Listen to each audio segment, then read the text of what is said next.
Hello, everybody, and welcome to This Week in Indies. We are live this week from Charlotte, North Carolina at the 2023 ConCarolinas convention. It's been a great weekend, and we are here to tell you all about it. We're going to go over some of the things that we've learned and heard about at this con, some things that you may be interested in knowing about. And then C.O. Cannon will be along with another great indie connection, having some indie books that are like The Red Scholar's Wake by Aliette de Bodard. And we'll do that and more, so grab a cup of coffee, sit back, relax, get ready to chat and talk about everything we're talking about here at Charlotte, North Carolina's ConCarolinas 2023 with your host, Joe Compton.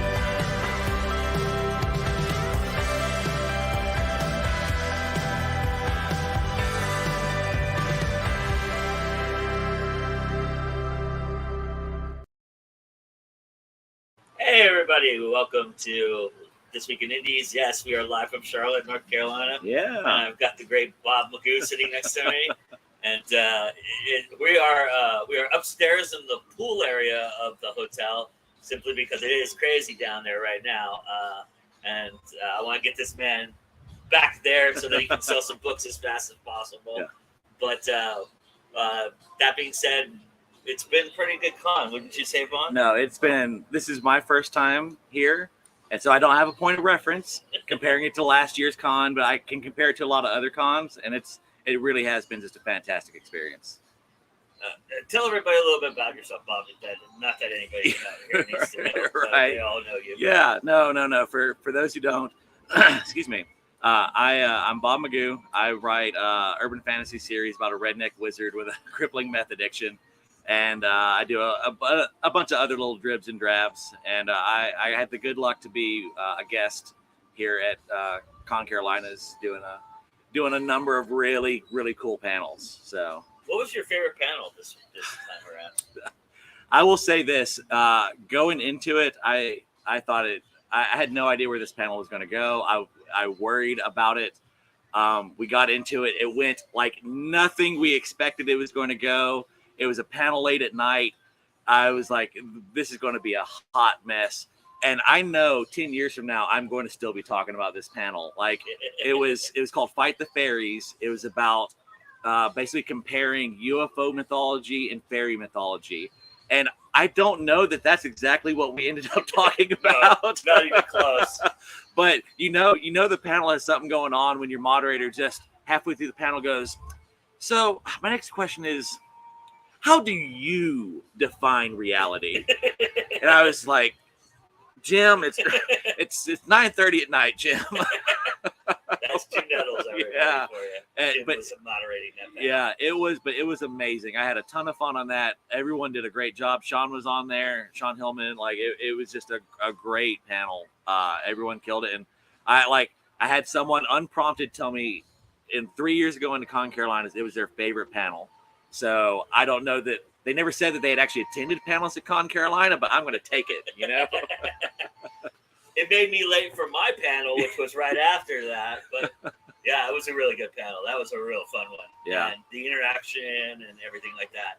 I mean, it's been really fun to see that. I think there was at the beginning, there was a little bit of like our social media panel.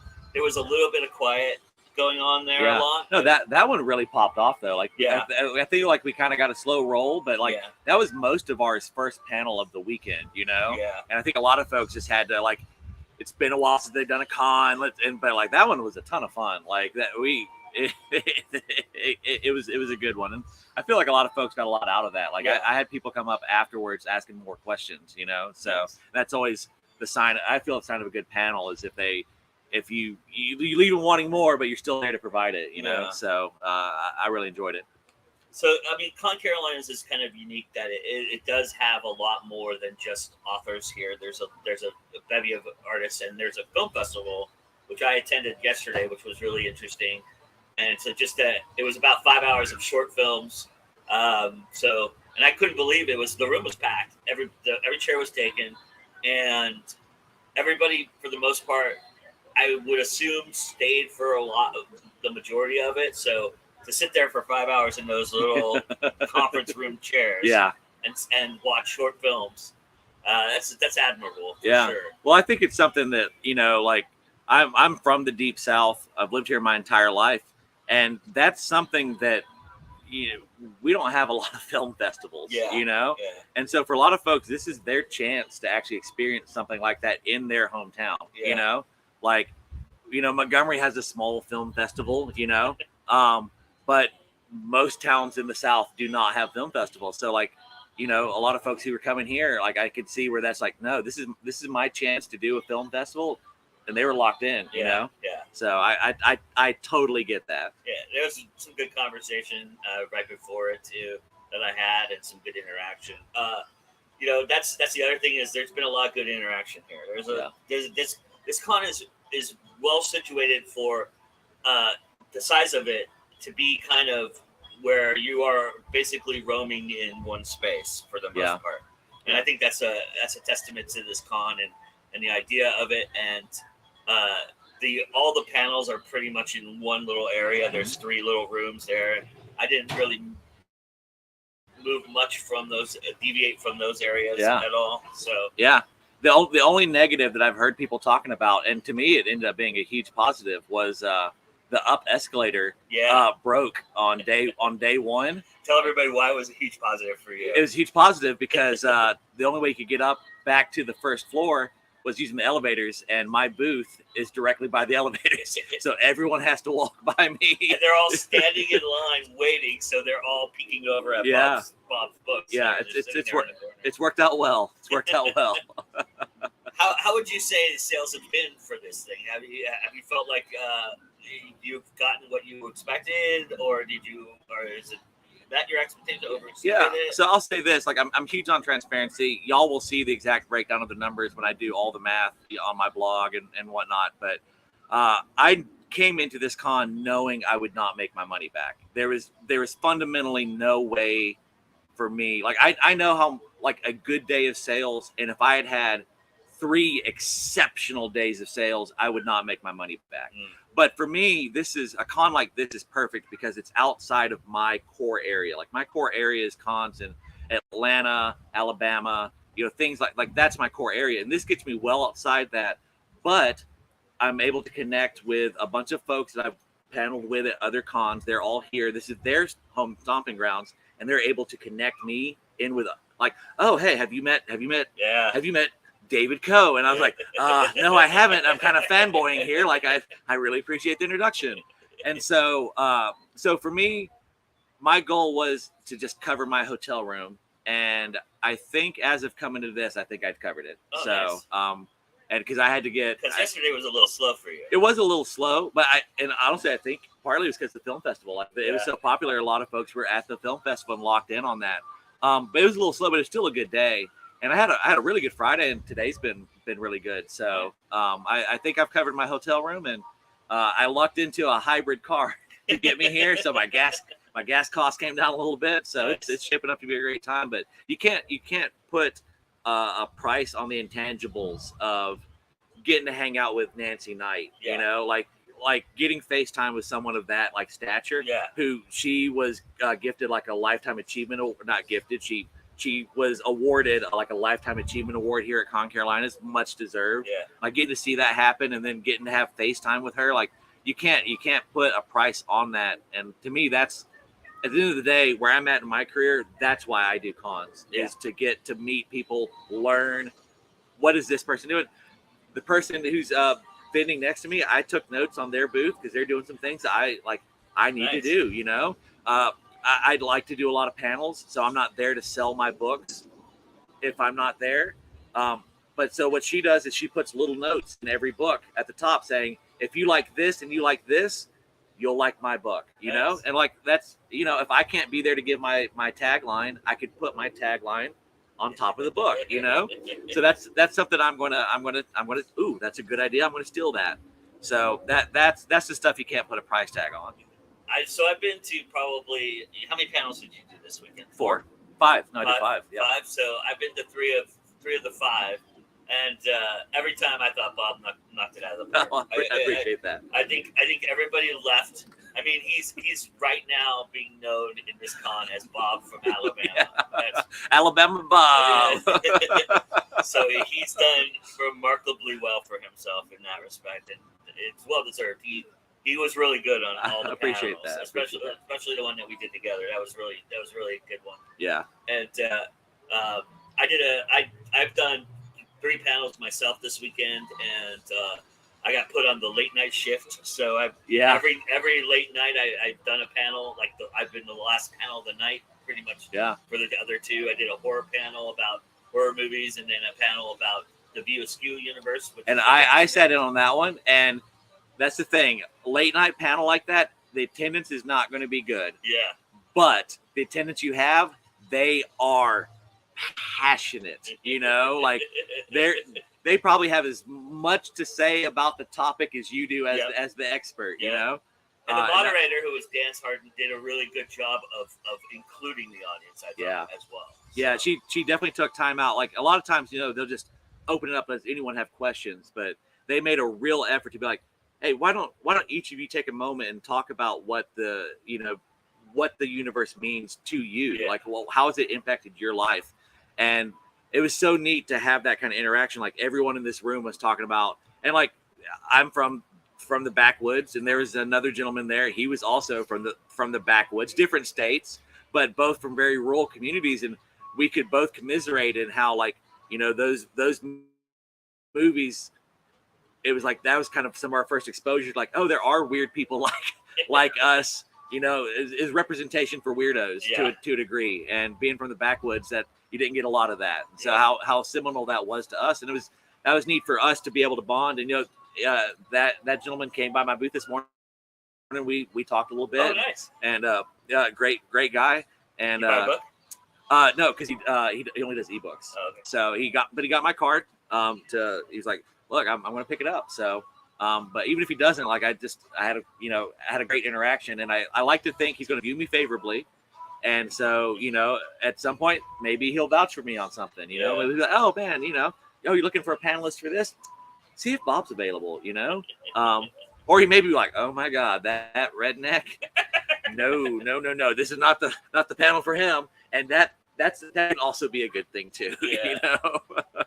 What how's it been trending? Have you obviously sold more physical than you have given out cards and talked about ebooks a lot, but has people been asking about the ebook and audiobook as well? Anybody ask about audiobook? I do. So that's my biggest hurdle right now, is I haven't done audiobooks. Right. And that is, I get asked that.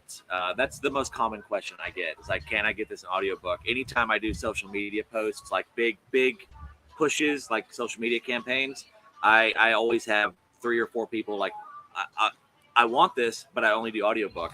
And it's a high hurdle. It's a high hurdle. And hopefully by ConCarolinas next year, I'll have some audiobooks ready for folks to. Oh, look at that! Yeah, that's Bob dropping exclusives on us right now. Oh no, let's not call it exclusive. Let's call it aspirational.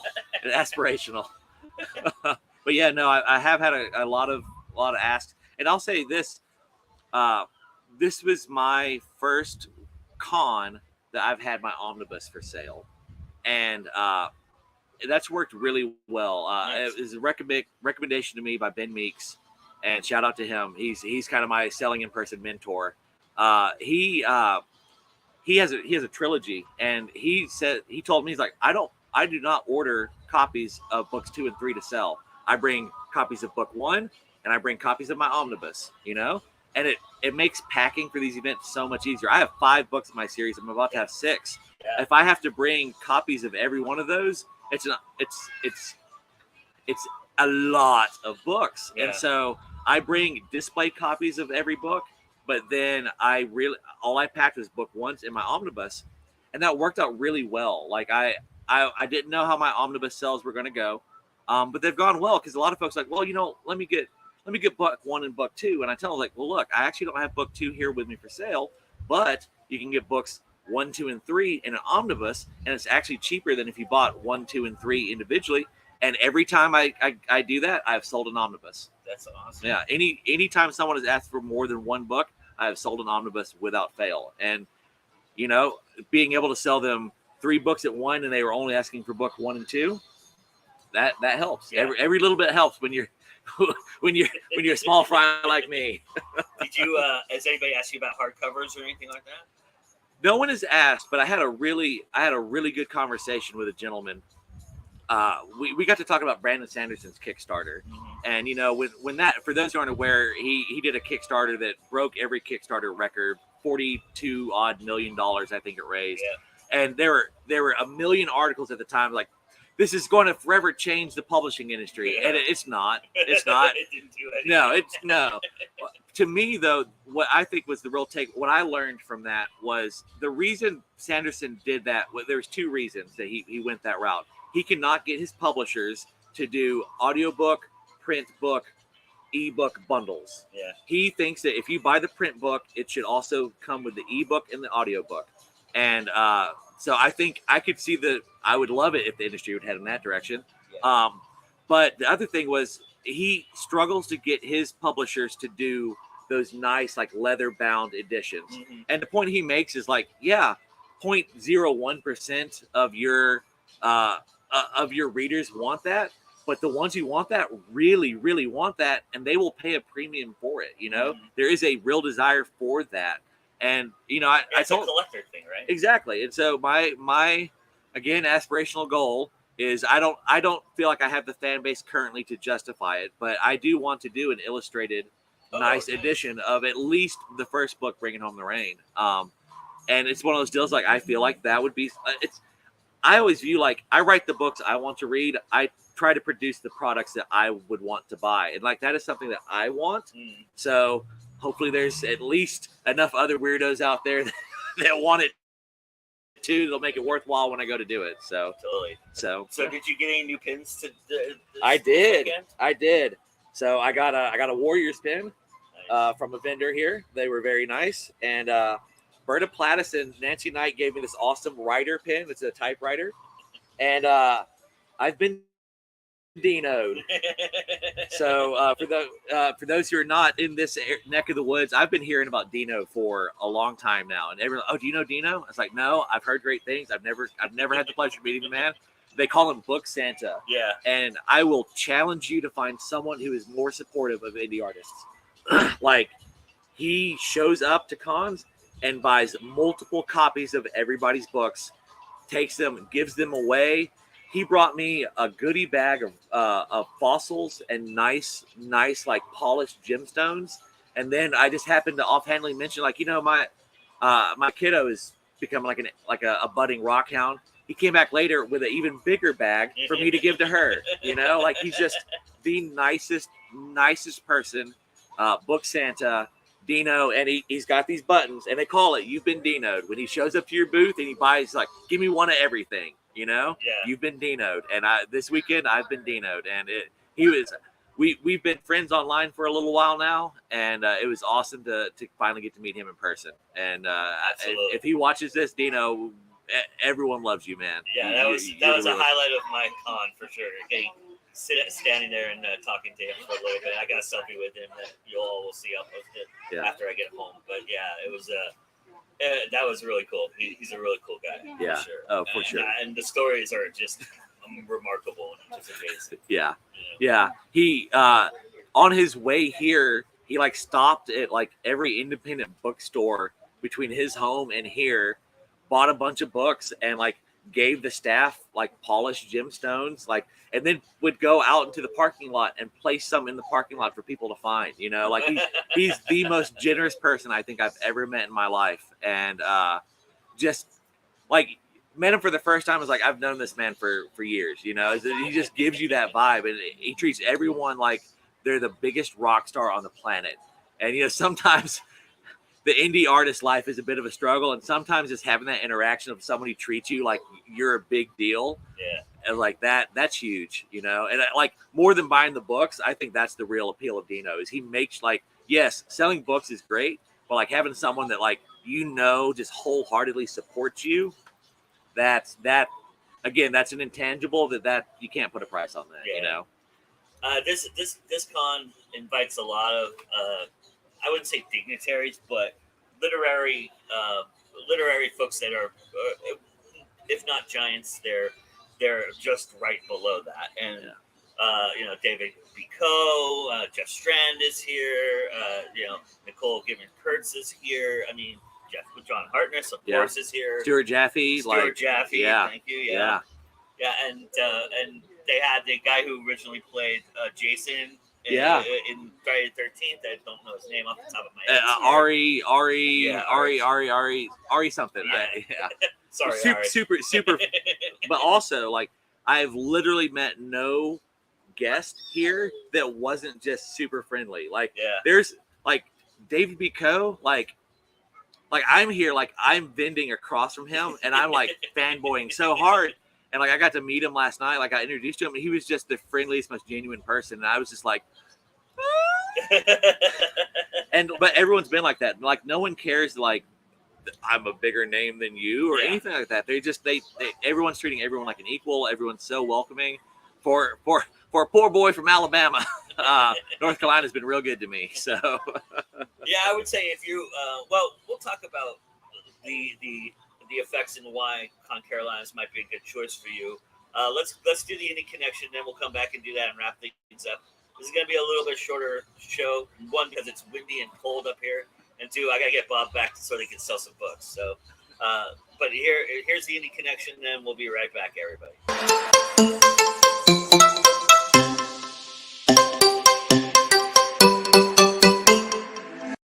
Hey guys, C.L. Cannon here from Fiction Atlas Press, bringing you another Indie Connection.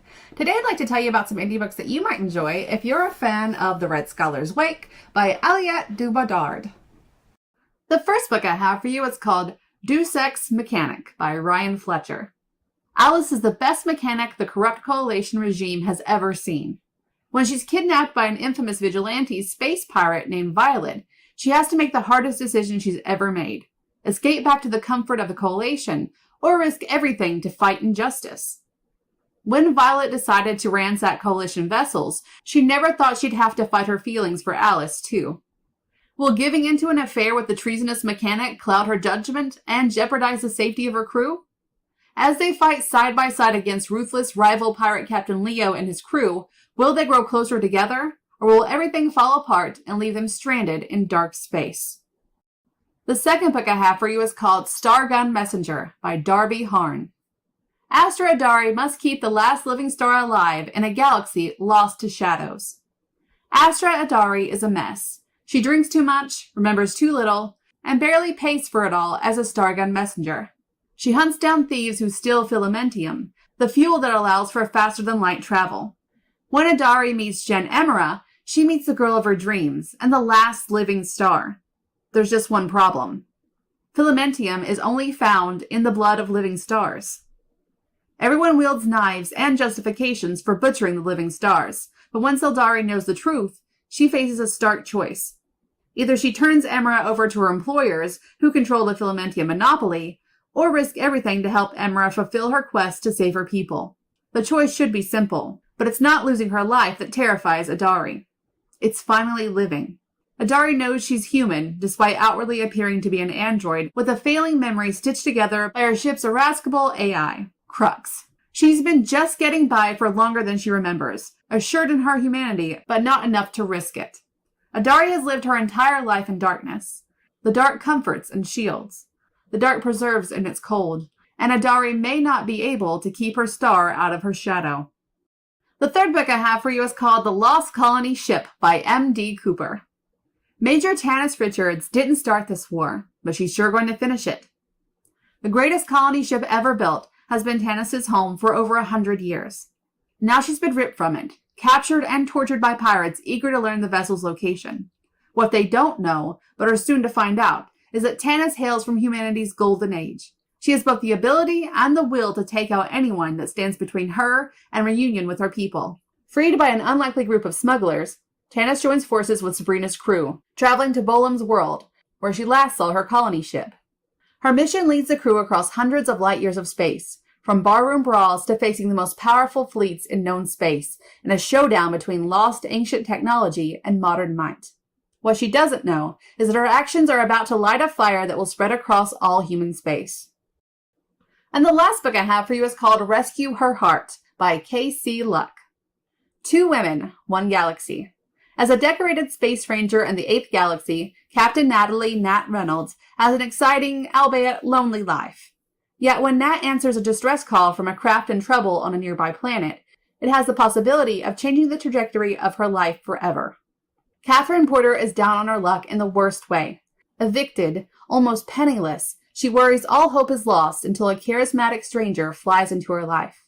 Inexplicably drawn to the one woman who can possibly save her, Catherine must face feelings she never considered. Will their stars align and lead them to a happily ever after? Or will their differences tear their hearts apart? Okay, that's all for me this week. I'll see you next week on The Indie Connection. Bye!